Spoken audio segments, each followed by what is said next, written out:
Welcome to Stocking the Pantry with Hal. It's a series of videos, articles, and my ramblings produced in cooperation with the Point Defiance Ruston Senior Center.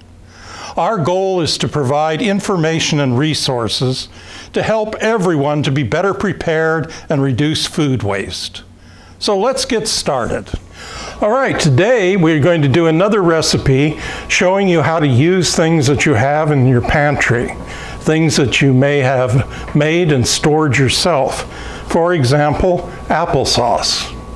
And then also I've done some articles about freezing eggs. These are fresh, but you could use 2 eggs that you had whisked up and frozen over time if you had a surplus. So the recipe today is oat bran muffins made with applesauce, and you can reduce the amount of sweetener a great deal by using the applesauce.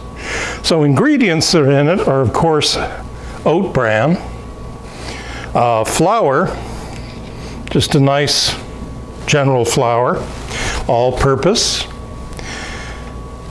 This is a mixture of brown sugar and xylitol, so it's reduced the carb level. And that's just for me, because I'm diabetic. You can use just straight brown sugar. And then it has baking powder, baking soda, salt, and a little bit of cinnamon. I went ahead and put all the spices together. And then, of course, the liquid ingredients.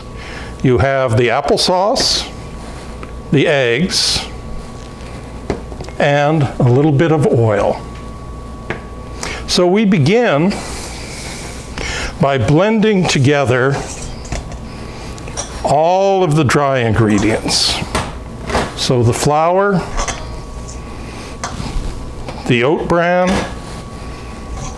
and the sugar, or sugar substitute.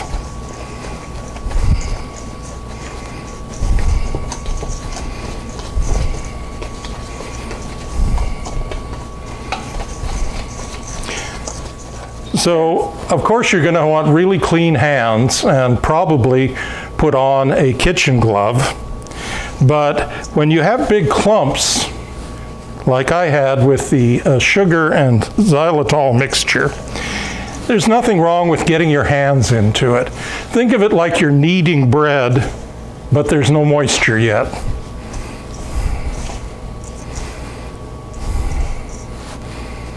And it allows you to get all those little clumps and totally incorporate the sweetener into the mixture.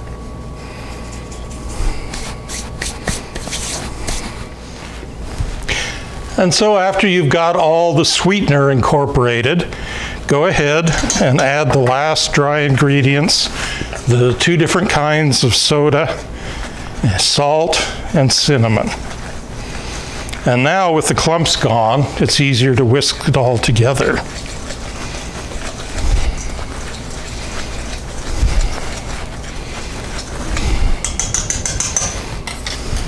Set that aside for a moment. And then the next part is going to be combining the liquid ingredients. So we have our 1 cup, and so you put in 1 cup of the applesauce, hopefully homemade, and you can use either canned applesauce, or if it's applesauce you've frozen, you can use that. Some oil of your choice. I like to use a nice vegetable oil. And then 2 eggs. And if you had frozen the eggs, the way that, and I'm probably going to do a video on freezing things you usually don't think about freezing, but one of those would be freezing eggs. You can either freeze the whites and the yolks separately, or you can freeze them together. But in either case, to have them freeze and remain having a good texture, you want to gently blend them with a little bit of salt or sugar.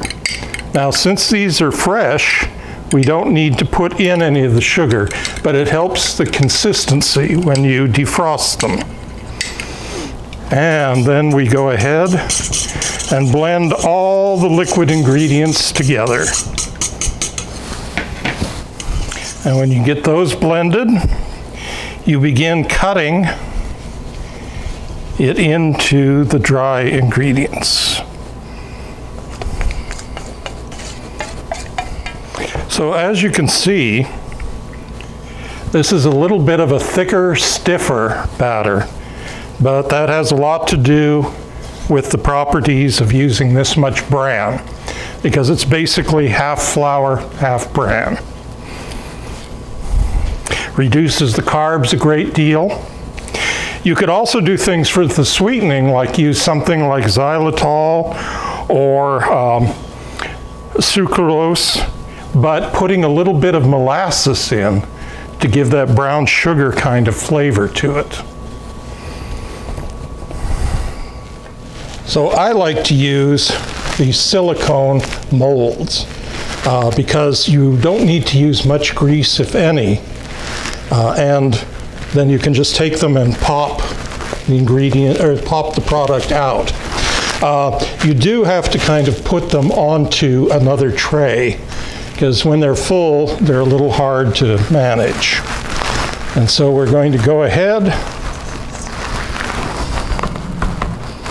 and this is a recipe for 12.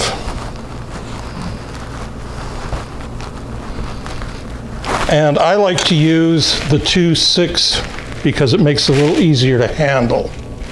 And we're not filling it closer than to the rim. And the instructions on this recipe very clearly say, let stand for 10 minutes before you bake. And then when you bake them at 400 degrees for about 15 minutes. And so I went ahead and prepared some earlier. And so this is what the final product looks like. You can also, there are variations on the recipe, full recipe, which we have a link to. You can incorporate raisins, craisins. You can put on the top some like crushed and slivered almonds. There's lots of different ways you can dress these up and still keep them relatively low carb. Thank you for sharing this time with us. If you'd like more information about the Center for Food Preservation Arts, including more recipes, check out our website at preservedfoods.blogspot.com and follow us on Facebook so you get notifications of upcoming articles, videos, and events. And we hope to see you back here for our next virtual canning party.